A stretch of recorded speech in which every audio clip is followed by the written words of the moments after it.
गोतेगांव विधानसभा KPM शासकीय उच्चतर माध्यमिक विद्यालय करकबेल में नई शिक्षा नीति परीक्षा पर चर्चा प्रतिभा सम्मान कार्यक्रम का आयोजन किया गया, जिसमें राज्यसभा सांसद कैलाश सोनी, गोतेगांव विधायक महेंद्र नागेश और अन्य जनप्रतिनिधियों की उपस्थिति रही।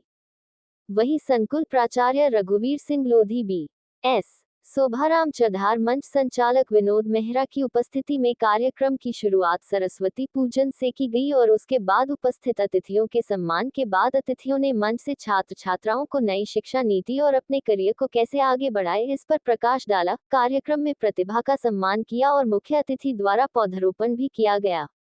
कार्यक्रम के सफल क्रियान्वयन में विद्यालय के समस्त स्टाफ का महत्वपूर्ण योगदान रहा। आज मैं रूबरू करा रहा हूँ हमारे क्षेत्र से राज्यसभा सांसद माननीय कैलाश सोनी जी का। आज इनका करकबेल आगमन हुआ। मैं उनसे जानना चाहता हूँ कि माननीय प्रधानमंत्री जी के द्वारा जो नई शिक्षा नीति लागू की गई, आज के परिवेश में विद्यार्थियों के लिए क्या लाभ और कहाँ तक पहुँच पाएगा। हिंदुस्तान की आज़ादी के बाद ये बड़ी बुनियादी गलती हो गई कि हमने अपनी प्रतिभाओं का वर्गीकरण नहीं किया, उनकी योग्यताओं को जांचा ही नहीं। हमारे इसलिए अधोगति हुई। आज हमारी योग्यताओं को लंदन नहीं कर पा रहा, अमेरिका नहीं कर पा रहा, हमारे डॉक्टर के सामने यूरोप नहीं टिक रहा है, लेकिन प्रतिभाओं की जांच नहीं हुई।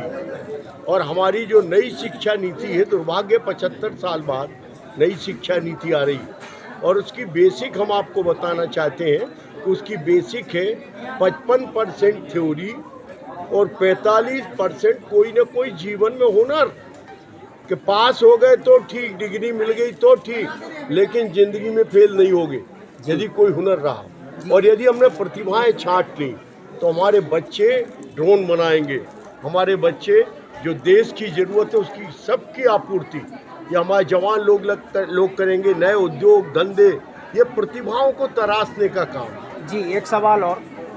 माननीय विधायक जी भी आपके पास है, अभी नव निर्वाचित हुए हैं। लगातार 19 वर्षों से जो मध्य प्रदेश में सरकार चल रही है भाजपा, इस पिछड़े हुए करकबेल क्षेत्र के लिए दो बातें पहले भी मंचों के द्वारा बोली गई।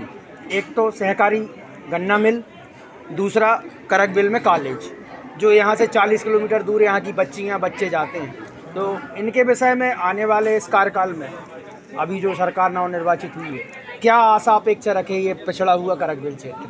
करकबेल को पिछड़ा क्यों कहते हो भाई?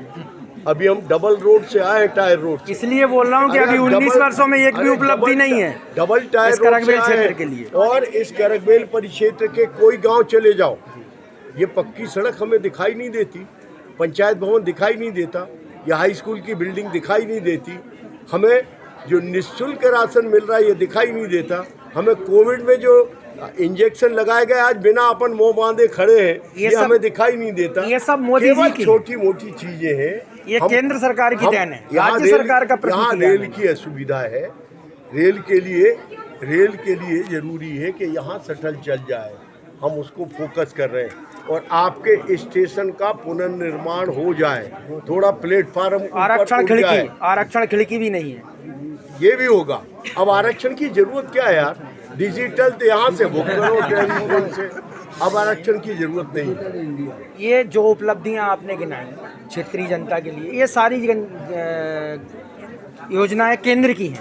राज्य सरकार के द्वारा 19 वर्षों में इस क्षेत्र को पिछड़ा क्यों समझा गया? सरकार के द्वारा गर्भस्थ शिशु से लेकर के मरने तक लकड़ी का कानूनन प्रबंध, ये हमारे शिवराज सिंह जी की पहचान है, हमारी 18 साल की सरकार की पहचान। आने वाले समय में करकबेल क्या अपेक्षा करता है? जो आपकी जरूरत हो सब पूरी होगी।